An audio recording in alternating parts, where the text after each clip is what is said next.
መድኃኔ ዓለም ኢየሱስ ክርስቶስ ነው። ይህን የተነገራቸው ትንሣኤ ሙታን የለም ለሚሉ ለሰዱቃውያን ነው።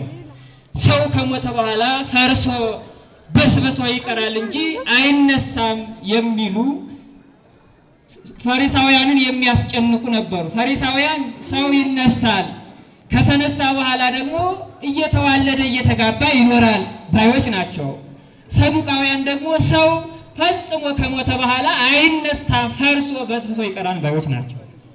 ከዛ ጥያቄ ይጠይቋቸዋል ሰዱቃውያን ፈሪሳውያንን ምን ብለው? በእኛ ዘንድ ሙሴ ዘጸሐፈ ለነ ሙሴ ጻፈልን ነበረ። ምን ብሎ ሙሴ ጻፈልን? እመቦ ብእሲ ዘሞተ እሁሁ ወንድሙ የሞተበት ሰው ቢኖር ሚስት አግብቶ ወንድሙ የሞተበት ሰው ቢኖር ልጅ ሳይወልድ ቢሞት ከዛ በኋላ ወንድሙ የወንድሙን ሚስት አግብቶ ልጅ ዘር ይተካለት በወንድሙ ሲል የሚል አለ። ከዛ እሱ እንዲሁ ሳይወልድ ሞተ። ቀጥሎ ወንድሙ እንዲሁ አገባት ሞተ። እስከ 7 ድረስ አገባት። ከዛ ሁላቸው ሞቱ። ወድረ ኩሎሙ ሞተት ይእቲ ብእሲት ሁሉም ከሞቱ በኋላ ይቺ ሴት ሞተች። ትንሣኤ ሙታን አለ የምትሉ ከሆነ ይችን ሴት ኋላ የሚያገባት ማን ነው ብሎ ጠይቋቸው።